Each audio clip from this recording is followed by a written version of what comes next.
To that breaking news, Mayor de Blasio has just lifted New York City's first curfew in more than 70 years. That comes as we enter day 11 of protests in our area over the death of George Floyd. Yesterday, peaceful demonstrations drew thousands throughout all 5 boroughs. CBS 2's Dhillon is live in Brooklyn with more. Kiran?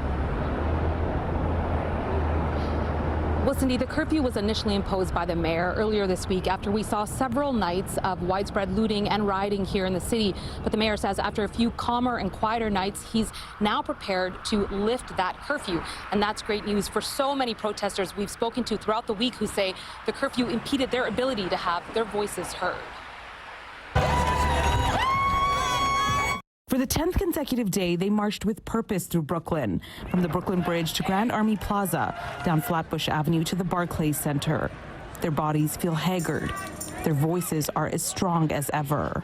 This is a movement, and there's going to be no change unless we all take part in it every single day. Protesters have kept their promise, only stopping for the occasional moment of silence in the case of Richard Hayes, to light a candle for all those who have died at the hands of police brutality.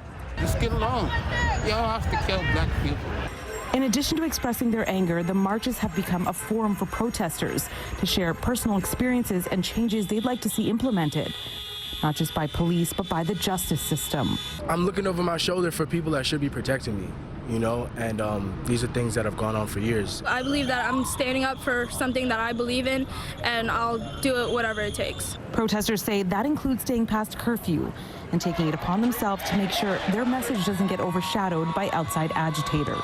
I've seen people in the crowd like telling people don't do that. This is not the time for that. Like, you know, and I just want to just get that out there. Like, people have been just keeping this peaceful.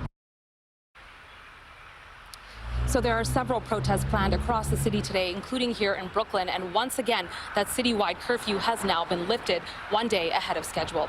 We're live this morning in downtown Brooklyn. Kiran, Dhillon, CBS 2 News. Kiran, thank you.